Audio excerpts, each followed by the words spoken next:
in Switzerland? Well, things are fine.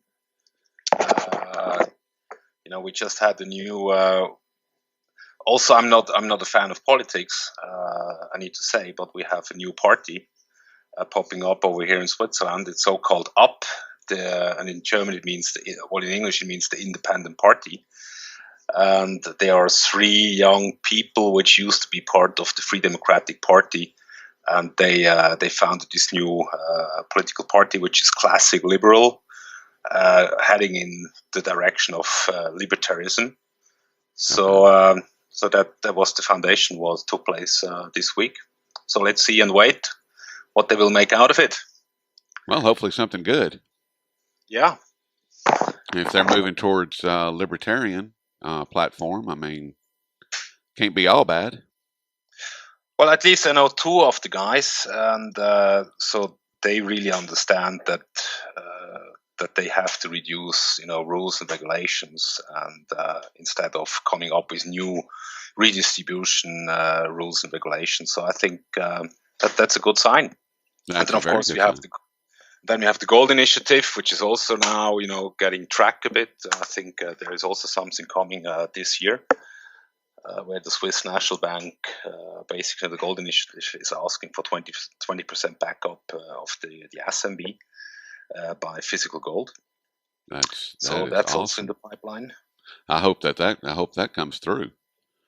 Yeah, and then I think the third one, which was quite a surprise, was last week or 2 weeks ago in the Parliament. We had the discussion in the Parliament that they wanted to forbid cash transfers higher than 100,000 Swiss francs. And so the discussion was that it will be forbidden in the future to pay, a car dealer or maybe a house or whatever, that they are that the people are not longer allowed to use cash. And so that was also stopped in the Parliament, which was quite a surprise. Because, when we look at even, the Constitution, then, the only legal tender basically are banknotes. And, all the digital money basically is not considered as a legal tender. So I think even there, people realize that this is also not something which should be, monitored by the government. So I think that's also fine. It just shows, that even, some of the politicians are starting to question a lot of stuff which is coming from the regulators, and which has an impact on our freedom and liberty. And so overall, I was quite positive to see, that kind of stuff moving. Yeah. So if I understand what you just said, Claudio, that they were trying to pass a bill to not allow the citizens to make cash purchases of over $100,000, but that was defeated. Yeah, that's great, because it's really it's nobody's business. Yeah, absolutely. It's my money. And as long as I didn't earn it illegally, like the banks and the politicians and the criminals, the other criminals, then I should be able to spend it freely and in whatever denomination that I choose. Yeah, absolutely. So that's I like that. And at the end of the day, because I think it's important, because when we have, you can see everywhere the discussion that all the governments are trying to get away, with cash. So that people just basically use plastic and bank transfers. In Italy, I think you cannot pay anything above 1,000 euros. So that's a clear trend. And right now we had this discussion in Switzerland, and we basically came up with a stop sign, and that's why I think it's really great, because it's really going against the actual trend when you look at all the countries around us. Yes, because was it Sweden or was it Sweden that has done away with paper currency and it's all digital? There was one country. It was either them or Sweden is quite extreme when it comes to that, as far as I know. So a lot of Swedish people basically just use plastic, and you even have certain jobs which you cannot pay cash any longer, so you have to use the card. And At the moment it seems anyway, that all these central banks, they don't want to have interest rates, they want to have cash. Right. So that would be the next level, to control the whole system a bit better. Yes, to control the people. Yeah, absolutely. Because I mean, So, if they can track every transaction and every step that you make by way of where you're spending money, then they know exactly what you're doing and who you're doing it with and how many times you're doing it and everything about your whole life.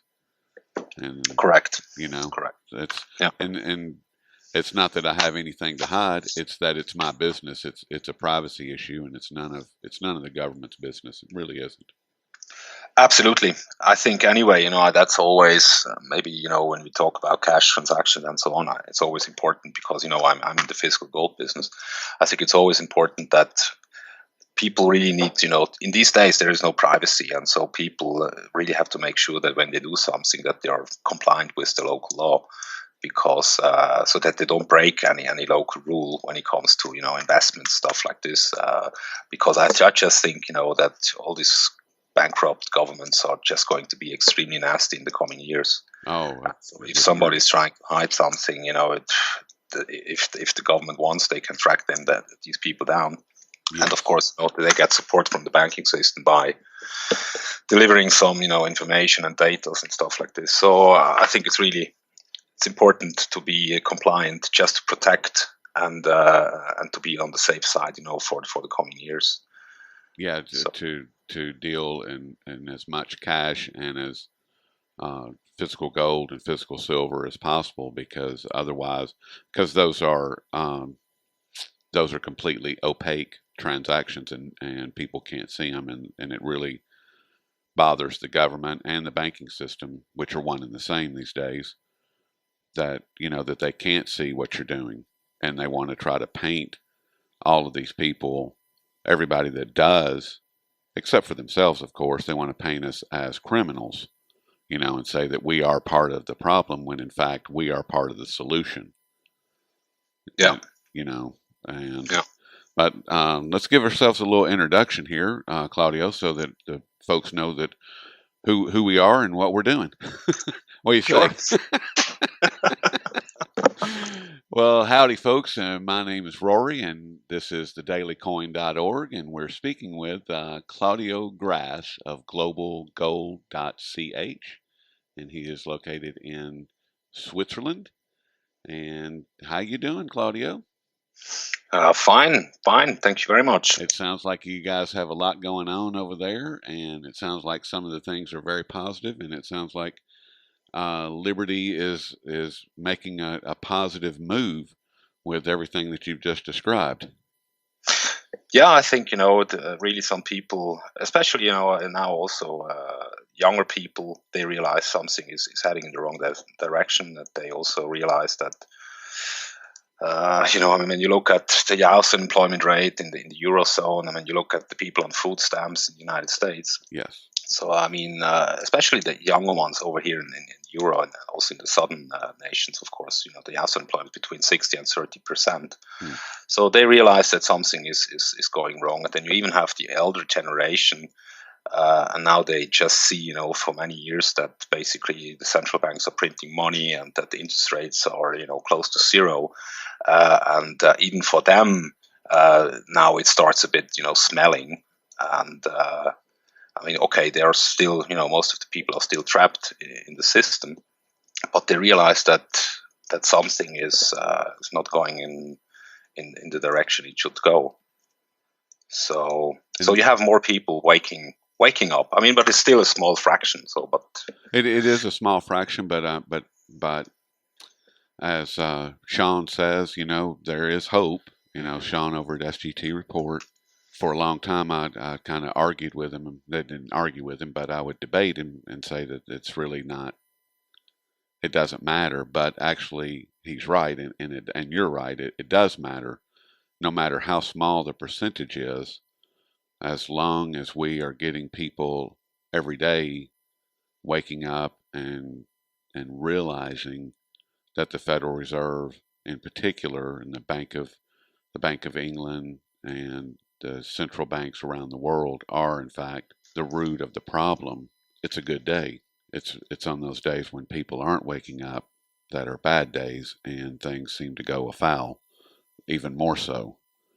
But I believe that as you do what you do, and I do what I do, and when we do these things together, then we have an opportunity to wake up more people all the time, and that's truly the goal. I see glimmers of hope all the time, and I'm very grateful for it. But I wanted to ask you, Claudio, about the Swiss refineries and what's going on there. Are they still working 24/7? Are they? What are you seeing and what are you hearing? Yeah.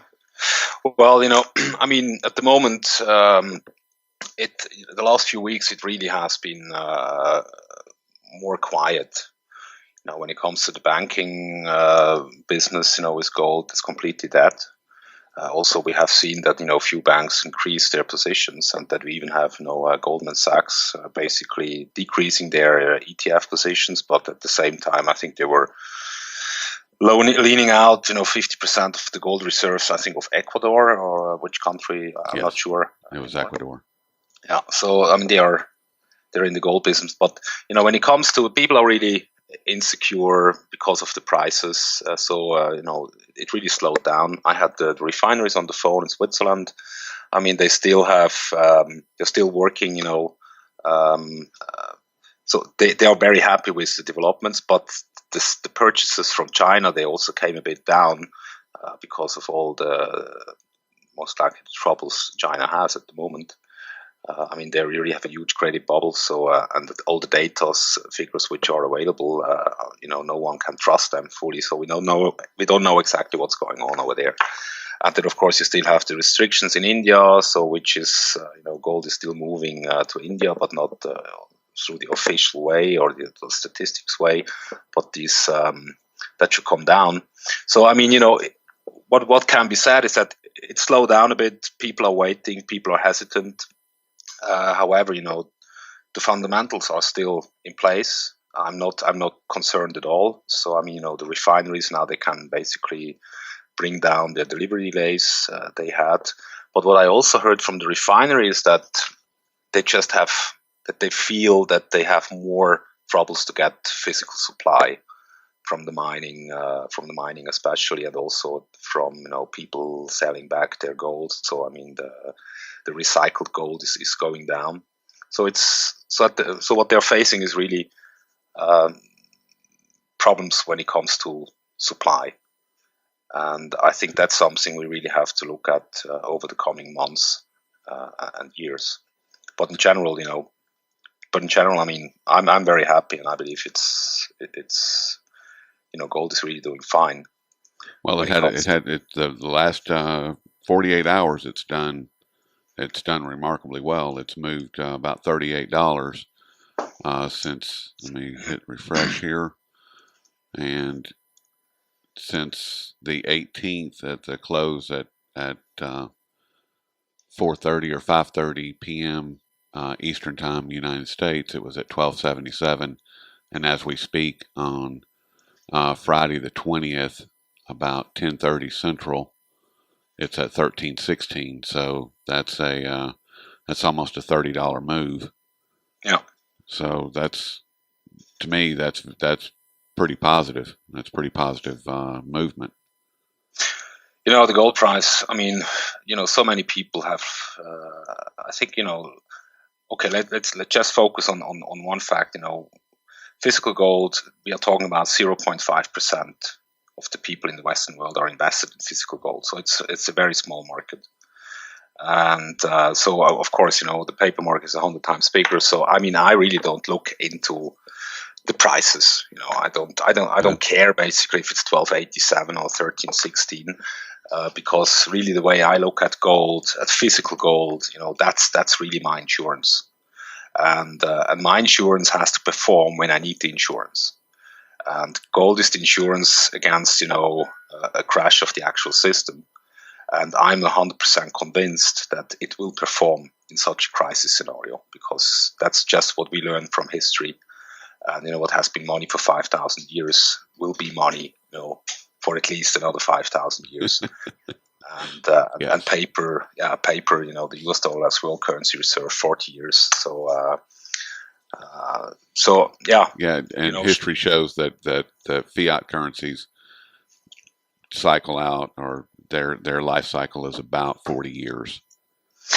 So, Absolutely. Yeah. and so the dollar is at the end of its historical life cycle. It's actually a little past. So we're well into it, into the death throes of the U.S. dollar. And I wanted to ask you about Jim Rickards, and I don't know if you follow his work or not, but he has been all over everywhere just about daily doing interviews, and he recently spoke about a $9,000 price for gold, but as a global SDR backed currency. He's Yeah. and what do you think about that? I mean, as far as, first of all, the SDR as a special drawing rights issued by the International Monetary Fund, the IMF, being a global currency, and do you think that it being backed by $9,000 an ounce gold, do you think that I don't know, I question it. I mean, no one knows the future, and I don't know. I really don't know what's coming at the end of the day. And most likely, I don't know, and no one knows how long it will last. I believe, not too many years, most likely. What if we don't know if it will end, just in a collapse, or if it will end, with another war, and what we have seen in the. I mean, every time when the system, you know always in the past, basically the outcome was war. So at the moment we are in a currency war. Yes. Instead of using missiles and weapons and soldiers in the Western world, we're basically using our currencies. But the outcome is the same, destruction. Yes. And so I really don't know. I mean, I'm reading. I like Jim Rickards very much. I'm also reading his books. I don't know what I should. I think it's pure speculation. At the end of the day, what I believe is, when paper, when the paper system is going to collapse. I mean, back in 1928, in the Weimar Republic, for example, an ounce of gold bought you a villa in Berlin, a big house in Berlin. So, and I think that will happen, in the future again, because gold and also silver, that's just, it's money. I mean, everything else is credit, and gold and silver is money. And that's how, even paper notes came into existence, because it used to be it used to be backed by a certain amount of gold or silver. And so I think that's, Yeah, and paper was merely a representation of those items, of the gold or the silver, and it actually was stated on the note that, that this note does in fact represent $20 worth of gold, or this note represents, $2 worth of silver. And correct.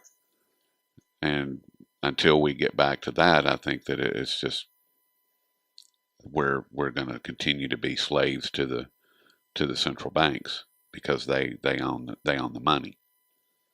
Yeah, I mean, they basically decide how much they want to print, how much it is worth, so how much interest they can tax, and who is going to receive it.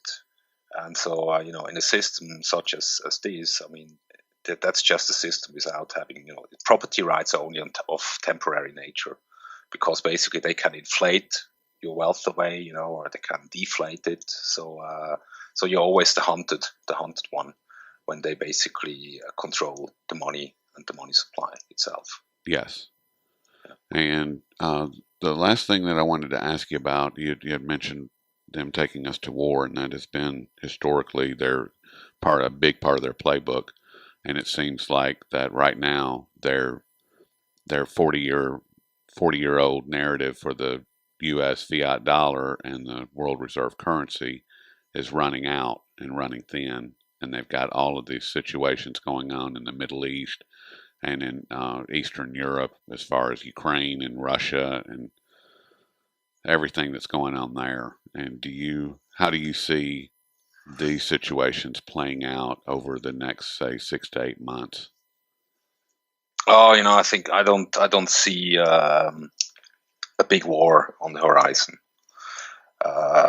Because no one, it's not of the interest. I think even Putin most likely is not interested to have a war against NATO or the United States, and I think even USA is not interested to have a war against Russia and China and so on.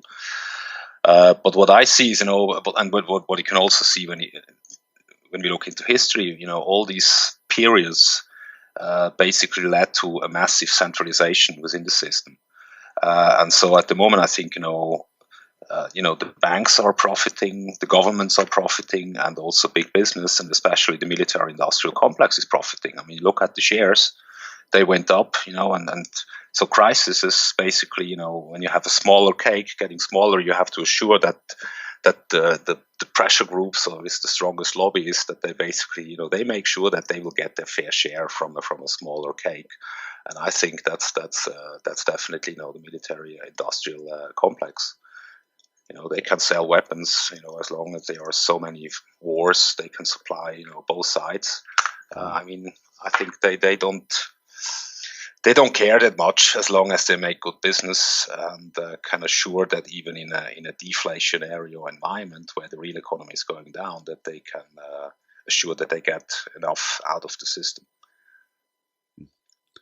Well, so I tend to agree with that. Excuse me. I agree with that to a point, but I think that history is a great teacher, and that as the currency wars in the past, as the currency wars have escalated, they've always run out of where to go to next, so they always started bombing and killing on a mass scale. And I don't know if it's going to happen within the next year or the next 2 years or when it's going to happen, but I believe that it is coming.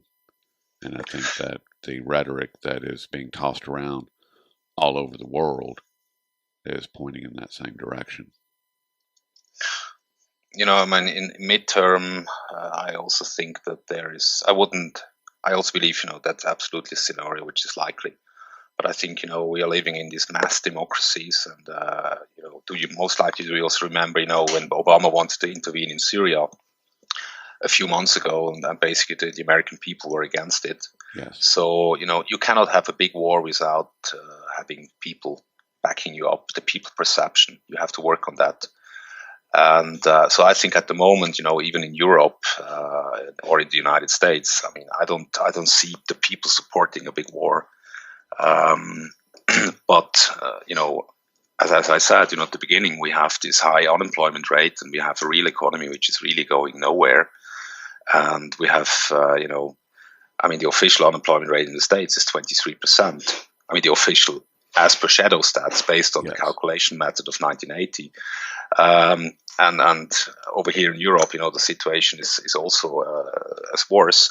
And now what we can see is basically, only the money is going into the stock market, and now negative interest rates in Europe and so on. I mean, basically it leads to the fact that instead of depositing that the banks are depositing the money at the central banks because they have now negative interest rates, that they're most likely going to go into government bonds.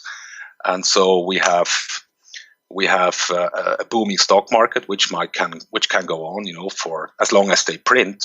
Right. It can go up, and then at least the people who have something, they feel comfortable. At the same time, we can see that the government can increase their debt, so they basically can use that money to feed the poorest to try to avoid that there is too much social unrest, etc. But in the meantime, the middle class is going to be destroyed, and I think this is something which I'm really scared. Which worries me, because if that will stay, if we stay in the next 3, 4, 5 years, it will have you're poisoning a whole generation, and you're poisoning a lot of people when they don't have perspectives.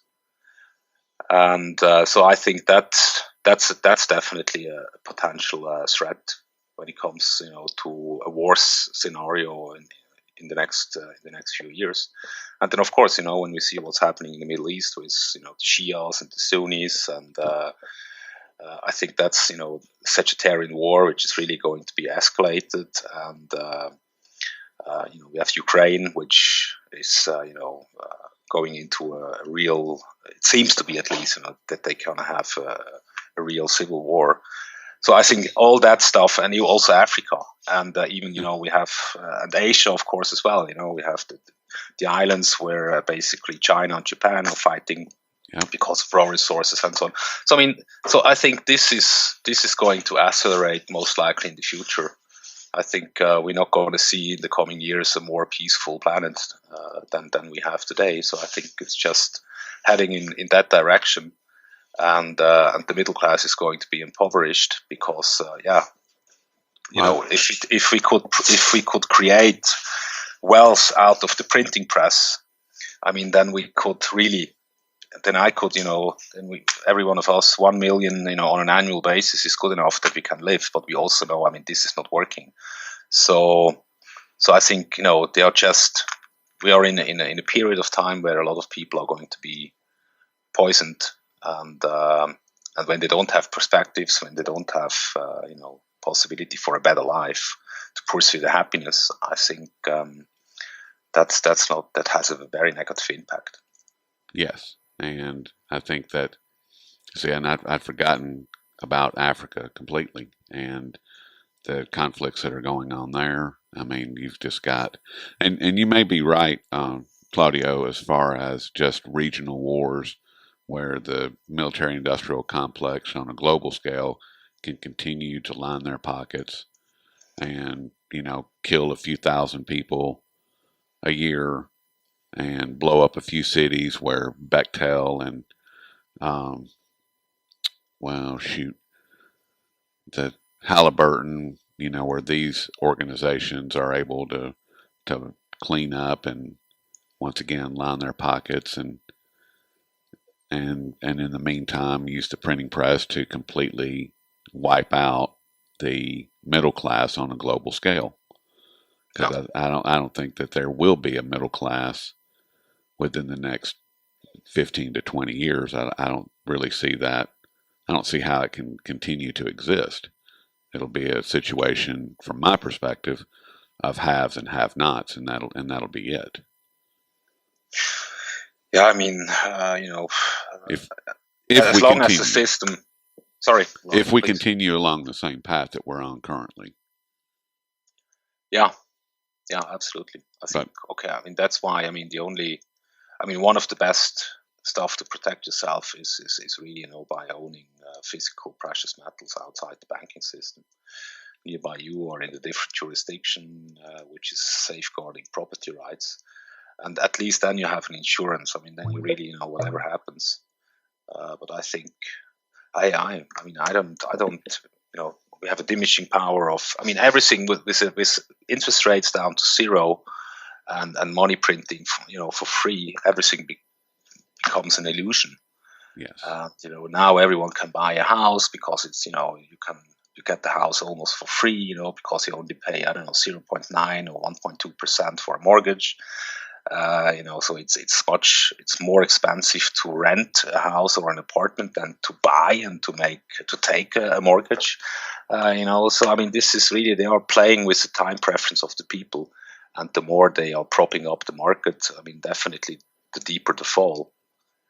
And I think really that's, as you said, I think also we are at the end of a long-term debt cycle, which is usually in the past used to be between 40 and 70 years. And so the question is definitely, when will it end? But I also believe, the coming next few years will be not really nice. Most of all the people in the West are going to lose, and all the productive people at least. Yep.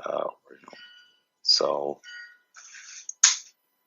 Yeah, so that's why we have to talk about, and we have to talk about the principles of liberty and decentralization, and federalistic structures, and limiting the power of the politicians, and explaining to people that really, government used to be the biggest threat, or that you should not trust government blindly, that you always have to question. And that also, the educational system, which is dominated by the government, and raising children from six years old, taking away the responsibility from the family, and forcing, the mother also to go to work instead of raising the children. I don't want to say, in this regard, I want to say everyone is able, they should freely decide if they want to raise the children themselves, or if they want to find a school or whatever. But I think the system we are in is really leading for a lot of people both have to work. Yes, it's a question of money, and to, maybe also to have a decent life. And in the past, one income was good enough, and today we need two incomes, and some of them have 2-3 jobs. So yeah, we need to have at least 2 incomes, and it's amazing because just within a few short decades, we've gone from a single income household to where today it's almost a requirement to have at least 2 incomes, if not more. I mean, I work outside the home, and I have a job, and my boss, who makes a whole lot more money than I do, he and his wife, they both work, and he has a part-time job, which is completely insane. oh, that's crazy. Yeah, I mean, and that is merely to keep roof over his head and food on the table for he and his family. I mean, and we're just seeing, I'm seeing more and more of that every day. And like you were saying a minute ago, John Williams' shadow stats, then he uses, the metrics from from the 80s, and that show the true numbers of unemployment and what's going on with inflation, and both of these are running much, much higher than what we're being told. And like you said, Claudio, also, we have to educate people so that they can be better prepared, so that they understand that liberty is at stake here, that your freedoms are at stake, that your money is being stolen, your life is being stolen. And one of the ways to better protect that is to break away from that system by using gold, by using silver as money, and if you're not going to use them, at least have them for an insurance policy. So yeah, and also maybe to think about some fundamental questions, and to start changing. I mean, change always needs to come from inside, and so as people have to change first themselves. And so I mean, no one knows the truth.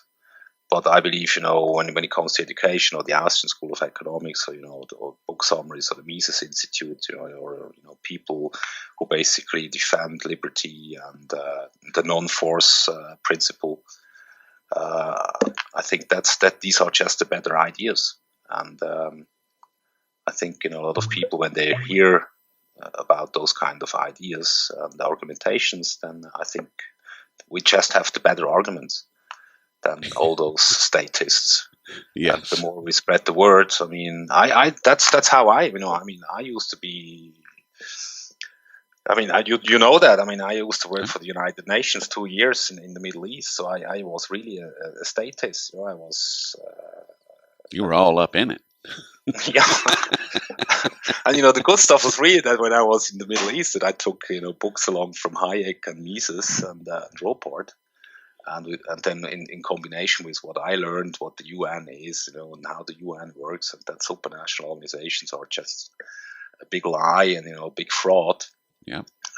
So that changed my way of thinking completely, and then and it basically took one book, to make me think, and then I just went deeper into it. So I think it doesn't take a lot. And most people, they still realize, what's good and what's bad.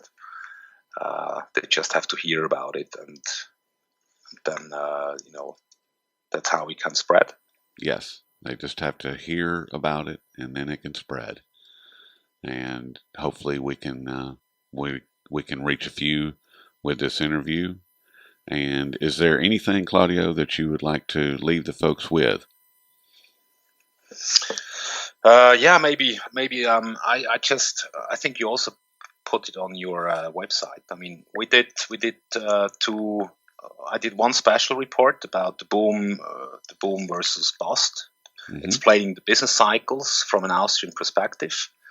So basically, the people who are interested in finding out why do we have a boom, and why do we have a bust, who stands behind it, what kind of elements must be there, so that you basically have these artificial cycles. That I think then they can Google for the Clean Slate report. We call it Clean Slate, and it's explaining, I think, on 12 pages, the boom versus the bust cycles. I think that's really one of the best reports we've ever done. And we also published, I think 2 days ago, a presentation. I gave a presentation in April in Miami at an investor conference. So explaining, our big picture based on hard facts. And that presentation is available. I think it's on the net. You can find it on your homepage, or otherwise you can Google the coming crash of the financial and monetary system. It's a presentation about 22 minutes long. And it really, it addresses the fundamental stuff. So the unemployment rate, total debt, how much debt we basically, 99% of the debt of the United States since 1971. So that's maybe, a short answer to the input you gave a few minutes ago when you were saying, hey, in the past, one salary was good enough, and within a generation it changed. I think that's really because they just injected so much. In 1946, basically the average yearly debt was 3.1 billion. For between 1946 and 66, and today, I mean, the average is 1,300 billion. So I mean, in 1946, it took the government 1 year to add a debt of 3.1 billion, and today, when boomers retire, it takes the government 20 hours to do the same. And so it just shows, that this really, I mean, this is just amazing. This is so unsustainable. This is just a crazy, crazy world. And so I hope, when the people look at this presentation, they really I hope that they find it interesting, and they might learn something. So yeah, that's it basically. Yeah, and you can find those at thedailycoin.org. You can also find them at SGT Report, as well as goldsilverworlds.com. And all three of those websites have Claudio's work posted. And Claudio, do you have it posted at your website as well? Yeah, it's also on our website under the news section. Okay.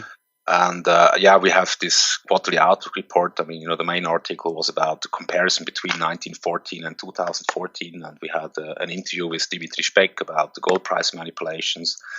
And we also have made a book summary about America's Second Crusade. So basically, a very good book written back in 1954, and it just shows, it gives another point of view, especially on the Second World War, and how politicians lied the people into war. Mm-hmm. So I think it's a good source, and it's also, I mean, the facts are also coming from official government protocols.